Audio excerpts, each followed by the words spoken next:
જેલપુર sports complex ખાતે 80માં સ્વાતંત્ર્ય દિવસની જિલ્લા કક્ષાની ઉજવણી કરવામાં આવી હતી। નાયબ મુખ્યમંત્રી હર્ષ સંઘવીએ રાષ્ટ્રધ્વજ ફરકાવી તિરંગાને સલામી આપી હતી અને ઉપસ્થિત સૌને સ્વાતંત્ર્ય પર્વની શુભકામનાઓ પાઠવી હતી। ધ્વજવંદન બાદ નાયબ મુખ્યમંત્રીએ પરેડનું નિરીક્ષણ કરી ખુલ્લી જીપમાં સવાર થઈ ઉપસ્થિત નાગરિકોનું અભિવાદન ઝીલ્યું। કાર્યક્રમ દરમિયાન વિવિધ સુરક્ષા દળો આકર્ષક પરેડ રજૂ કરવામાં આવી તેમજ સાંસ્કૃતિક કાર્યક્રમો દ્વારા દેશભક્તિનો સંદેશ આપવામાં આવ્યો હતો। નાયબ મુખ્યમંત્રી હર્ષ સંઘવીએ કહ્યું હતું કે વડાપ્રધાન મોદીની દીર્ઘદ્રષ્ટિ અને સરકારના જળસંચય અભિયાનના કારણે રાજ્યમાં પાણીની સમસ્યાનો નોંધપાત્ર ઉકેલ આવ્યો છે। વિકાસના અનેક ક્ષેત્રોમાં રાજ્ય સતત આગળ વધી રહ્યું છે। આ પ્રસંગે જિલ્લામાં વિવિધ ક્ષેત્રોમાં વિશિષ્ટ કામગીરી કરનાર 56 કર્મચારીઓ, ખેલાડીઓ, નાગરિકોને પ્રશસ્તિપત્ર આપી સન્માનિત કરવામાં આવ્યા હતા। કાર્યક્રમના અંતે એક પેડ માં કે નામ 2.0 અભિયાન અંતર્ગત નાયબ મુખ્યમંત્રી સહિત ઉપસ્થિત મહાનુભાવોએ વૃક્ષારોપણ કરી પર્યાવરણ સંરક્ષણનો સંદેશ આપ્યો હતો।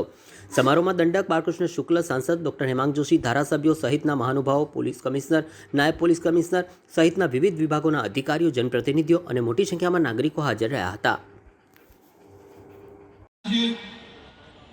આઝાદીના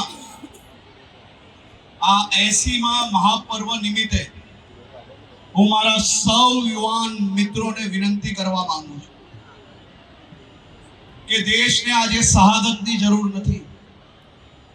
આજના સમયની માંગ છે કે આપણે સૌ સાથે મળીને કોઈ भी પ્રકારની જાતિ પાતિ નહીં, કોઈ भी પ્રકારના વાદ વિવાદો નહીં, ફક્ત ગુજરાતી તરીકે, ભારતીય તરીકે આપણે સૌ સાથે મળીને આપણા ગામની, જિલ્લાની, શહેરની, રાજ્યની, દેશની પ્રગતિમાં આપણે સૌ લોકો સહયોગી થઈએ। આપણે સૌ લોકો આપણી જવાબદારીઓ નિભાવીએ। આપણે સૌ લોકો આપણા રાજ્યને સ્વચ્છ રાખવા માટે આપણે સૌ લોકો સહભાગી થઈએ।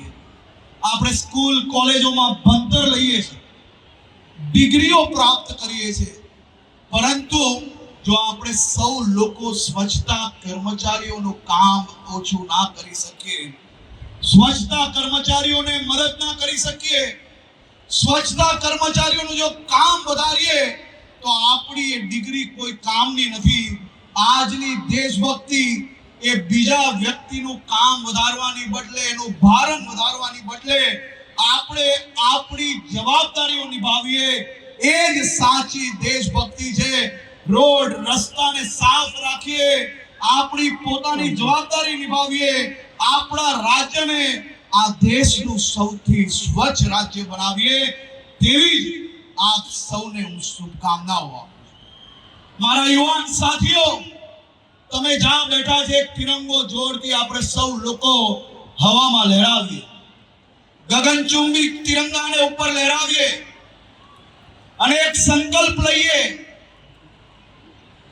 કે હું કોઈ भी પ્રકારના વ્યસનમાં, હું કોઈ भी પ્રકારના વ્યસનની ફેશનમાં ક્યારેય નહીં ફસાઈશ।